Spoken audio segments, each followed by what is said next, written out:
All right, let's talk about something that's hidden inside the walls of your home. It's a really common electrical rule, one you've probably never even heard of, but honestly, knowing about it could literally save your life. So yeah, let's just dive right in. Okay, so picture this. You're doing a little DIY, maybe replacing a wall outlet. You do the smart thing, you go to your breaker panel, find the switch, and you flip it off. You head back to the outlet, maybe you've got one of those little testers, and yep, it seems dead. So it's safe to start working on, right? Well, maybe not. So where does this hidden danger come from? It's all about a specific kind of setup where a single outlet, the standard kind with two plugs, is actually getting its power from two different circuits in your breaker panel. The technical term for it is a multi-wire branch circuit. And look, it's actually a pretty efficient way to wire things, but it also creates this really unique risk if you're not aware of it.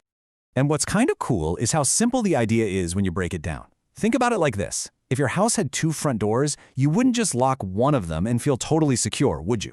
Of course not. And it's the exact same idea with this outlet. To make it truly 100% safe, you've got to shut down all the power that's feeding it.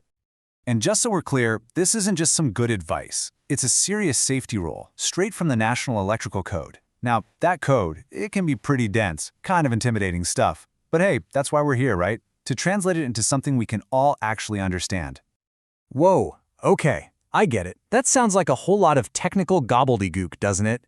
Yoke, ungrounded supply conductors, simultaneously disconnect. I mean, what does any of that actually mean in the real world? Let's just break it down one piece at a time. All right, first up, branch circuit. All this means is the wiring that runs from a specific breaker in your panel out to the things in a room, your outlets, your lights.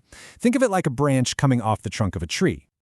Okay, next up is the yoke. This is just a fancy name for that metal strap. You know, the one at the top and bottom of an outlet or a light switch. It's the part with the little screw holes that you use to attach it to the box inside the wall. So when the code says on the same yoke, it just means on the same physical switch or outlet. And ungrounded supply conductors? Yeah, that's the code's super formal way of just saying the hot wires, plain and simple. These are the ones carrying the live electricity from the breaker panel. They are, the dangerous ones you don't want to touch. And that brings us to the real key to this whole thing, simultaneously disconnect. All this means is that there has to be a way to kill the power to all the hot wires going to that outlet at the exact same time, with one single flip of a switch. You shouldn't be able to turn off one and accidentally leave the other one live. Okay, so now that we've kind of translated all that technical language, let's get to the why. Why is this rule so incredibly important? The best way to see it is to walk through a quick scenario and really understand this partially live danger the code is trying to stop. So here's how it plays out in the real world. You go and flip breaker A because you think that's the one for the kitchen outlet. You test the top plug. Nothing. Perfect, you think. Great. The whole thing's dead and you start taking it apart. But here's the thing. You've just made a massive critical mistake. The bottom plug, it's still hot. It's getting power from a totally different breaker, breaker B, that you never even touched. And that right there, that's the risk in a nutshell. You are literally holding a device in your hands that you are 100% sure is safe, that it's completely off, but it's not. It's basically a trap. One half is dead, but the other half is still dangerously, shockingly live.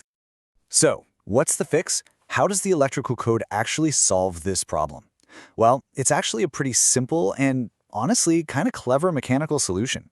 And it's right there in your breaker panel, designed specifically to make sure this mistake can't happen. Okay, check this out. The old unsafe way, you just have two separate independent breakers for that one outlet. And you could easily, turn off one but not the other.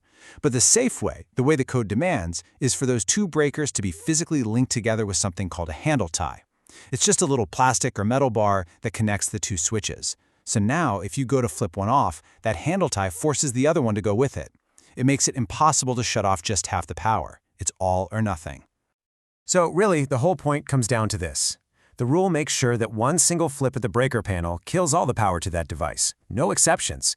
There's no room for error, no way to accidentally create one of those partially live outlets, and no nasty surprises waiting for you inside the wall. One flip and the whole thing is completely, totally safe. This one little rule really shows a huge principle in electrical safety, which is all about getting rid of dangerous assumptions. And it kind of makes you wonder, doesn't it?